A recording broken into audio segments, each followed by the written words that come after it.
very, I mean, even in my lifetime, I can remember when planes first came out. First time I'd seen a plane, and because we lived on the edge of the aerodrome, I was fascinated at the planes coming down and landing.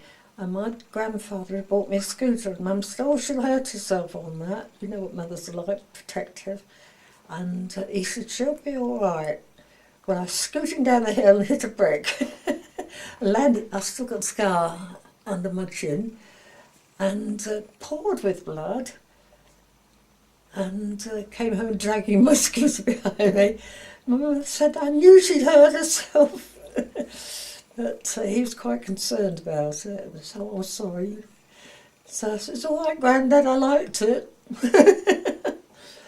And yes, lots of times I had the bike that I bought with money he'd left me.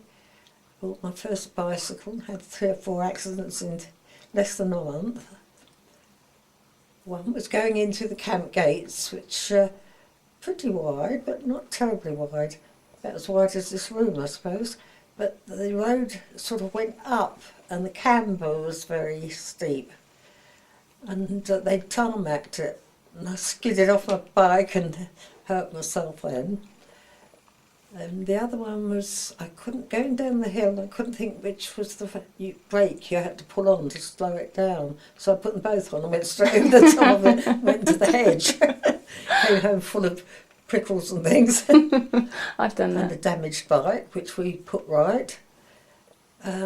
What's the next one? Oh, cycling along, and my friend used to come out of this little road called Jail Lane.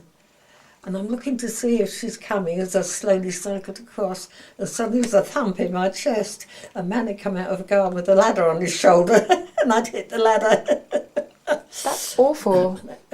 Wow. That wasn't too bad. Then the other one was, I was always having to get up near a bank so that I could get off my bike because I'd fall otherwise. But the other last accident I had was at the same gate where I'd come off. I'm looking very carefully at the road and hit a car that was coming out, but it had to slow down because it wasn't a very wide gate, you know. So you'd always slow down, but it was the old-fashioned cars where you got the bonnet like this, and then the mud guards would be sort of that much away. And my bike went straight in between the bonnet and the mud guard and stuck. And I'm just sitting on my bike, held absolutely steady, looking at this man, and he got out of the car and said, "You all right?" So I said, "Yes, but my bike isn't." So he had to pull it out, and it was egg-shaped, my front wheel. Mum said, "That's it, we're getting rid of it." You had your last chance. But I lost my bike. Aww.